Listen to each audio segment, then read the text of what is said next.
ಕರ್ನಾಟಕ ರಾಜ್ಯ ಸಾರಿಗೆ ಇಲಾಖೆಯ ನೌಕರರ ಬಹುದಿನಗಳ ಬೇಡಿಕೆಯಾಗಿದ್ದ ವೇತನ ಪಾವತಿಸುವ ಮಾದರಿಯನ್ನು ಬದಲಾಯಿಸುವ ಬೇಡಿಕೆಯನ್ನು ಸರ್ಕಾರ ಕೊನೆಗೂ ಜಾರಿಗೆ ತಂದಿದೆ.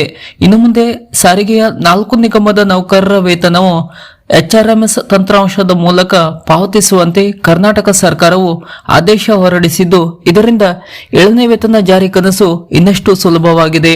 ಈ ಬಗ್ಗೆ ಒಂದಷ್ಟು ಮಾಹಿತಿ ಇಲ್ಲಿದೆ. ವಿಡಿಯೋ ಪೂರ್ತಿ ನೋಡಿ ಹಾಗೂ ಈ ತರದ ಮಾಹಿತಿಗಳಿಗಾಗಿ ನಮ್ಮ ಚಾನೆಲ್ ಅನ್ನ ಸಬ್ಸ್ಕ್ರೈಬ್ ಮಾಡಿ. ಸಾರಿಗೆ ಇಲಾಖೆಯ ನೌಕರರು ಇತರೆ ಸರ್ಕಾರಿ ನೌಕರರಿಗೆ ನೀಡುವಂತೆ ನಮಗೂ ಕೂಡ HRMS ತಂತ್ರಾಂಶದ ಮೂಲಕ ವೇತನ ನೀಡುವಂತೆ 2020ರಿಂದಲೇ ಸರ್ಕಾರಕ್ಕೆ ಬೇಡಿಕೆ ಇಡುತ್ತಲೇ ಬಂದಿದ್ದರು. ಇದೀಗ ರಾಜ್ಯ ಸರ್ಕಾರವು ಕಳೆದ ಆಗಸ್ಟ್ನಿಂದ ಸಾರಿಗೆ ನೌಕರರ ವೇತನವನ್ನು ಈ ಹೊಸ ತಂತ್ರಾಂಶದ ಅಡಿಯಲ್ಲಿ ಪಾವತಿಸಲು ಕ್ರಮ ಕೈಗೊಂಡಿತ್ತು.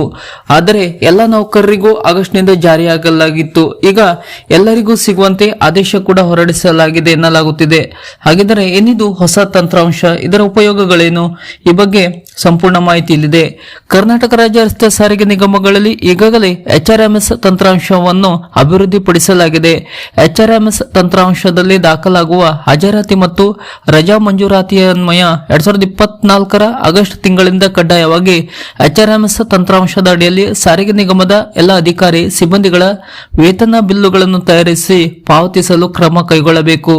HRMS ತಂತ್ರಾಂಶ ಹೊರತುಪಡಿಸಿ ಇತರೆ ಮಾದರಿಯ ವೇತನ ಬಿಲ್ಲುಗಳನ್ನು ತಯಾರಿಸಲು ಅವಕಾಶವಿರುವುದಿಲ್ಲ. ಹೀಗಾಗಿ ಕರ್ನಾಟಕ ರಾಜ್ಯ ರಸ್ತೆ ಸಾರಿಗೆ ನಿಗಮದ ಎಲ್ಲ ಘಟಕ, ವಿಭಾಗ, ಪ್ರಾದೇಶಿಕ ಕಾರ್ಯಾಗಾರ ಹಾಗೂ ಕೇಂದ್ರ ಕಚೇರಿಗಳಲ್ಲಿ HRMS ತಂತ್ರಾಂಶದಲ್ಲಿ ವೇತನ ಬಿಲ್ಲುಗಳನ್ನು ತಯಾರಿಸಲು ಅಗತ್ಯ ಕ್ರಮ ಕೈಗೊಳ್ಳುವಂತೆ ಕೇಂದ್ರ ಕಚೇರಿ ವ್ಯವಸ್ಥಾಪಕ ನಿರ್ದೇಶಕರು ಆದೇಶವನ್ನು ಹೊರಡಿಸಿದ್ದಾರೆ. ಇನ್ನು ಇದರ ಸೌಲಭ್ಯ ಸರ್ಕಾರಿ ನೌಕರರು ತಮ್ಮ KGID ಸಂಖ್ಯೆಯ ಮುಖಾಂತರ ನೋಂದಣಿಯಾಗಿ ನೇರವಾಗಿ ತಮ್ಮ ಪ್ಲೇ ಅಪ್ ಸ್ಲಿಪ್ ಅನ್ನು ಪಡೆಯಲು ಅವಕಾಶವಿದೆ. ಸರ್ಕಾರಿ ನೌಕರರು ಈ ಹೊಸ ತಂತ್ರಾಂಶದ ಮುಖಾಂತರ ವೇತನ ಪಡೆಯುವುದರಿಂದ ಹಲವು ಪ್ರಯೋಜನಗಳನ್ನು ಪಡೆಯುತ್ತಿದ್ದು, ಇದರಿಂದ ನೌಕರರು ತಮ್ಮ ರಜೆಯನ್ನು ವೀಕ್ಷಿಸಬಹುದು ಹಾಗೂ ಸಾಲ ಅಥವಾ ಮುಂಗಡದ ವಿವರಗಳನ್ನು ಕೂಡ ಸುಲಭವಾಗಿ ನೋಡಬಹುದು. ಸರ್ಕಾರಿ ನೌಕರರ ವೇತನದಲ್ಲಿ ಕಡಿತವಾಗುವ ಆದಾಯ ತೆರಿಗೆ, KGID, ಸಾಮಾನ್ಯ ಭವಿಷ್ಯ ನಿಧಿ ಹಾಗೂ ಮುಂತಾದವುಗಳನ್ನು ಇದರಲ್ಲಿ ಸುಲಭವಾಗಿ ವೀಕ್ಷಿಸಬಹುದು. ಈ ತಂತ್ರಾಂಶವು ನೌಕರರು ಆಫೀಸಿಗೆ 50 ಮೀಟರ್ ದೂರ ಇರುವಾಗಲೇ ಸ್ವಯಂಚಾಲಿತವಾಗಿ ಲಾಗಿನ್ ಆಗುತ್ತದೆ ಹಾಗೂ 50 ಮೀಟರ್ ದೂರ ಹೋದರೆ ಸ್ವಯಂಚಾಲಿತ ಲಾಗೌಟ್ ಆಗುತ್ತದೆ. ಈ ತಂತ್ರಾಂಶದ ಮುಖಾಂತರ ನೌಕರರ ದಾಖಲಾಗುವ ಹಾಜರಾತಿ ಮತ್ತು ರಜೆ ಮಂಜೂರಾತಿಯನ್ನು ಸಹ ವೀಕ್ಷಿಸಲು ಅವಕಾಶವಿದ್ದು, ಇದರನ್ವಯ ಸರ್ಕಾರಿ ನೌಕರರಿಗೆ ವೇತನವನ್ನು ಪಾವತಿಸಲಾಗುತ್ತದೆ.